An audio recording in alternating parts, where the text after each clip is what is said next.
نخا یمن کا ایک قبیلہ ہے، محرم الحرام کے درمیانے عاشرے میں۔ اس قبیلے کے دو آدمی آپ صلی اللہ علیہ وآلہ وسلم کے دربار میں حاضر ہوئے۔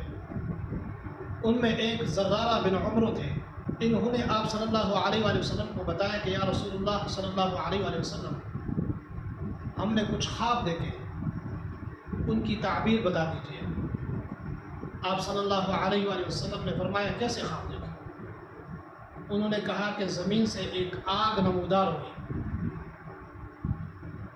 آگ میرے اور میرے بیٹے کے درمیان حائل ہوئی اور آگ پکار رہی ہے، میں آگ ہوں، میں آگ ہوں، کوئی بینا اور کوئی نابینا مجھ کو کھانے دو، میں تم کو کھاؤں گی، تمہارے اہل اور مال کو۔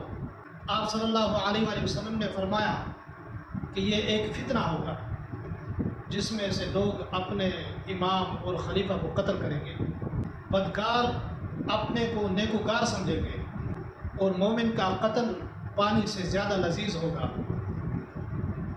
اور ان کو کوئی پرواہ نہیں ہوگی۔ آپ صلی اللہ علیہ وآلہ وسلم نے پھر فرمایا کہ اگر تیرا بیٹا پہلے مر گیا تو تو اس فتنے کو پائے گا، اگر تو پہلے مر گیا تو تیرا بیٹا اس فتنے میں سے ہوگا۔ آپ صلی اللہ علیہ وآلہ وسلم نے یہ فرما کر بات ختم کر دی۔ زرارہ نے آپ صلی اللہ علیہ وآلہ وسلم سے فرمایا کہ یا رسول اللہ صلی اللہ علیہ وآلہ وسلم، میرے لیے دعا کیجیے کہ میں اس فتنے میں سے نہ پاؤں۔ آپ صلی اللہ علیہ وآلہ وسلم نے دعا کی زرارہ کے لیے۔ زرارہ کا تو پہلے ہی انتقال ہو گیا، اس کے بعد جب فتنہ اٹھا تو اس میں حضرت عثمان رضی اللہ عنہ کی شہادت ہوئی۔ زرارہ کا بیٹا ان باغیوں میں سے تھا جنہوں نے حضرت عثمان رضی اللہ عنہ کو شہید کیا تھا۔ واللہ اعلم۔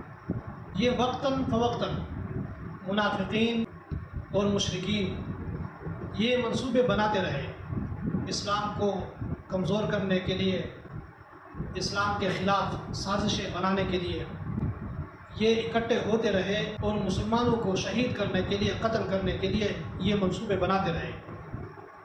یہ آپ صلی اللہ علیہ وآلہ وسلم کے دور سے شروع ہوا، یہ چلتا چلتا آج تک یہ جاری ہے۔ اللہ پاک ہم سب کو ان فتنوں سے بچائیں۔ اللہ پاک ان منافقین کو تباہ و برباد کرے جن کی بنیاد انہوں نے رکھی۔ اللہ پاک ہم سب کو اپنے حفظ و امان میں رکھے۔